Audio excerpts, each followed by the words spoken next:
Children, in this video, we will see another very important factor based on which you often ask questions here as well as in competitions, and that is addition of inert gas. Please try to understand this very carefully. It is not difficult, but yes, you need to remember it forever. First point is, if inert gas is added to a system at equilibrium at constant volume, mind you, at constant volume, then this equilibrium it is unaffected. If inert gas is added to a system at equilibrium at constant volume, then it is unaffected. Clear? If you are adding inert gas at equilibrium at constant volume, there's no change, no effect, unaffected. Number two, if added at constant pressure, right, then the total volume of the system increases. If the pressure is constant and you're adding inert gas, so number of moles volume is increasing. This decreases the concentration at equilibrium, and then equilibrium, children, shifts in that direction where the number of moles are higher, right? Then equilibrium shifts favors the direction where the number of moles are higher or more. Means, remember, if just remember in simple words, it says if you are adding inert gas at constant pressure at equilibrium, then equilibrium will shift in that direction where the number of moles are already higher. Got my point? Where the number of moles are higher. So it says if, or you can see this way, if delta N is positive. What is delta N? Number of moles of product minus reactant. Number of moles of P minus R. So if delta N is positive, means if number of moles of product P are higher, then it goes in the right hand side.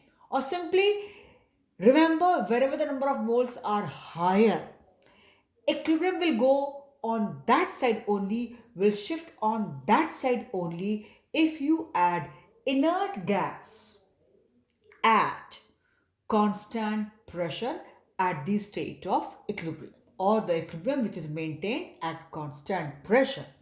If at that stage, if you add any inert gas, then the equilibrium shifts in the direction where the number of moles are already higher. If it is negative, means you write reactions, LHS you write your reactant, RHS you write product. So if it is negative means reactants are more, this is there, then it will shift in the backward direction. So in nutshell, in short, if you are adding inert gas to a system at equilibrium maintained at constant pressure, then the equilibrium shifts in the direction where the number of moles are higher, in short. And then I wrote this way also, whichever way you understand. Last time I'm telling you, children, I'm repeating, if inert gas is added at constant volume, no change. If at constant pressure, at that equilibrium state, then equilibrium shifts in the direction where the number of moles are higher. Clear? Try to remember this.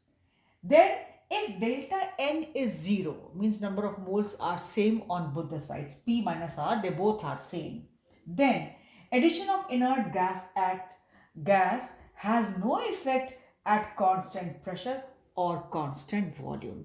If you add inert gas at constant pressure or at constant volume, equilibrium remains unaffected if delta N is 0.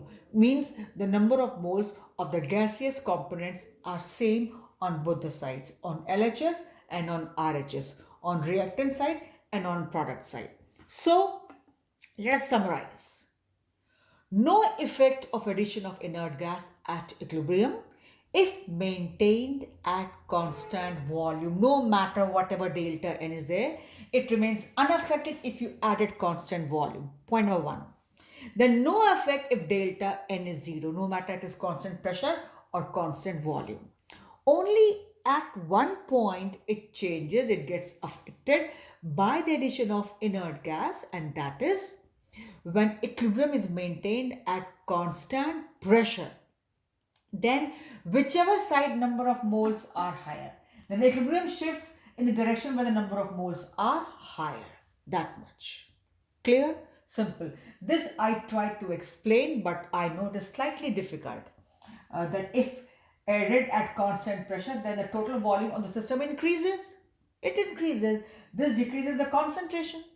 The concentration decreases. So obviously equilibrium will shift in the direction where the number of moles are higher because concentration decreased. So it will shift in the direction where the number of moles are higher. In order to approach equilibrium, equilibrium will shift that side where the number of moles are higher because the concentration had decreased. So it moves towards higher side. Okay. When things are lower, it tries to reach towards higher side.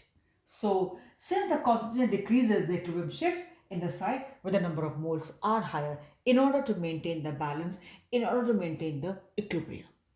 Point: simple yet important, very frequently asked in your exams and in your competitions. You can expect it anywhere. So for this video, we stop here.